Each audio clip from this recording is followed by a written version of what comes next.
Korxonada ba'zida shunday holat bo'lib qolishi mumkinki, korxona direktorini o'zgartirishga to'g'ri kelib qoladi.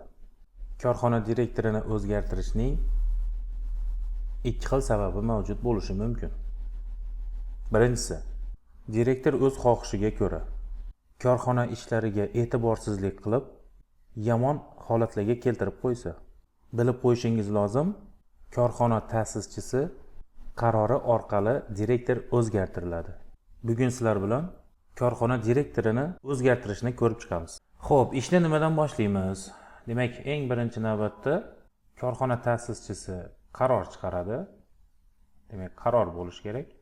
Keyin direktor ishdan bo'shashligi to'g'risida buyruq bo'lishi kerak va keyin yangi direktor tayinlanganligi to'g'risida buyruq bo'lishi kerak.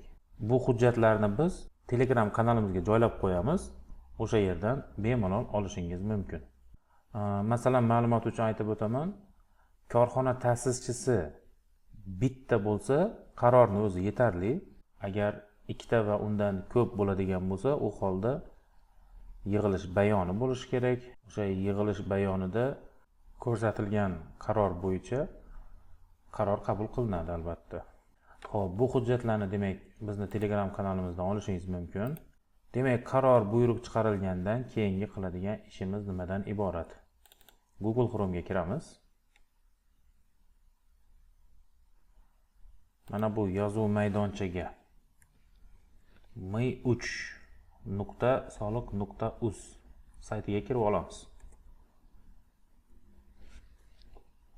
Xo'p, shaxsiy kabinet.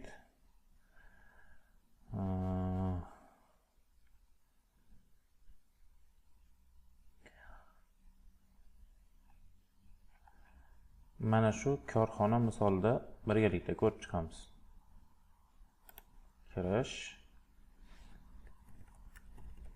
Parol terildi va kirib olamiz.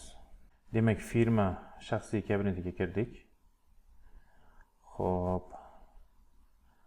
Pastki qismida mening profilim qismi bor. O'tib olamiz. Demak, bu yerda korxona to'g'risida ma'lumotlarni olish mumkin. Xo'p, demak, bizni keyin qiladigan ishimiz hisob ma'lumotlari.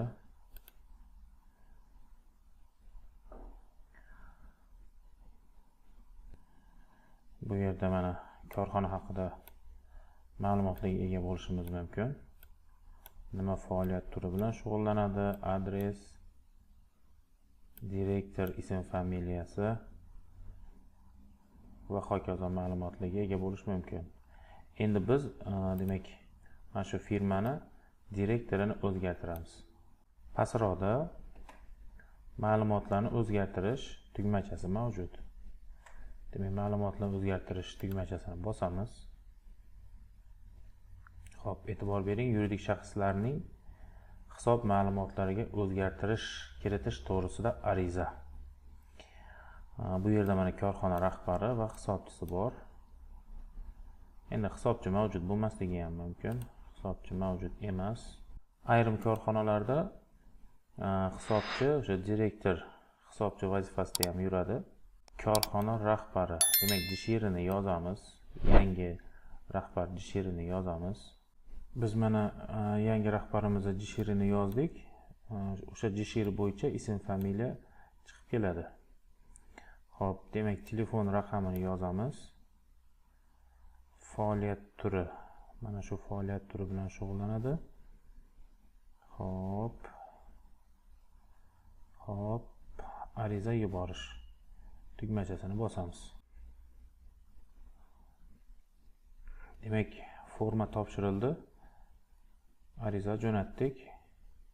Endiki qiladigan ishimiz quyidagicha. Demak, arizamiz mana turibdi. Demak, mana hozirgina jo'natdik arizamizni. Endi qiladigan ishimiz yangi tayinlangan direktor o'zini jismoniy kuluvchi bilan kirib tasdiqlashi kerak. Ya'ni o'sha mana shu korxona rahbari bo'lishga rozi bo'lishi kerak.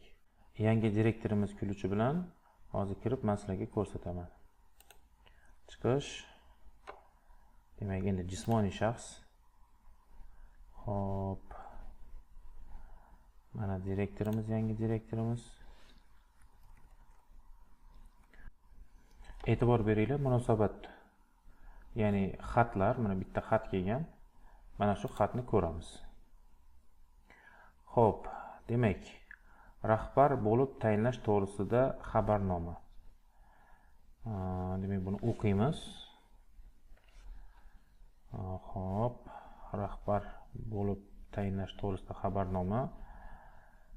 Soliq organi sizni, demak, mana shu maslahat cheklangan jamiyat korxonaning rahbari bo'lib tayinlash, demak, to'g'risida ariza kelib tushganligini ma'lum qilamiz. Siz rozi bo'lishingiz yoki rad etishingizni so'raymiz. Demak, biz albatta rozimiz.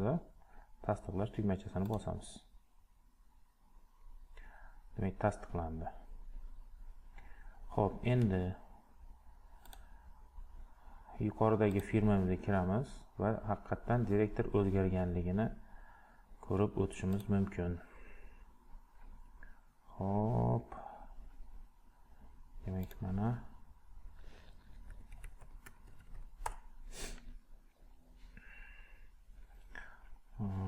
demak, mening profilim, hisob ma'lumotlari. Demak, haqiqatan mana direktorimiz o'zgardi. E'tiboringlar uchun rahmat. O'ylaymanki, bu videomiz sizlar uchun manfaatli bo'ldi. Rahmat.